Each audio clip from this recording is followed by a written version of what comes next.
ఉత్తరప్రదేశ్లో ప్రయాగ్రాజ్కు చెందిన నిషాద్ అనే వ్యక్తికి ఇటీవల సితార అనే యువతితో వివాహమైంది. పెళ్లి సమయంలో ఆనందంగానే కనిపించిన ఆ వధువు మొదటి రాత్రి వింతగా ప్రవర్తించింది. గదిలోకి కత్తి తీసుకుని వచ్చి నన్ను తాకితే నిన్ను 35 ముక్కలు చేస్తా అంటూ బెదిరించింది. తనకు ఈ పెళ్లి ఇష్టం లేదని, తాను అమన్ అనే వ్యక్తిని ప్రేమిస్తున్నానని చెప్పింది. ఈ విషయం బయటకు చెప్తే తప్పుడు కేసు పెడతానంటూ భర్త, అతడి కుటుంబ సభ్యులను బెదిరించింది.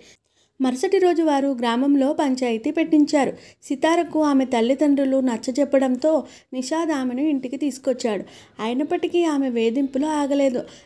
దీంతో వరుడి కుటుంబం పోలీసులను ఆశ్రయించింది. వారు కేసు నమోదు చేసి దర్యాప్తు చేస్తుండగా సితార తన ప్రియుడు అమన్ని కలిసి ఇంట్లో నుంచి పారిపోయింది.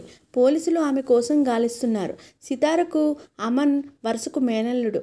ప్రస్తుతం ఈ సంఘటనకు సంబంధించిన కథనం సోషల్ మీడియాలో వైరల్గా మారింది.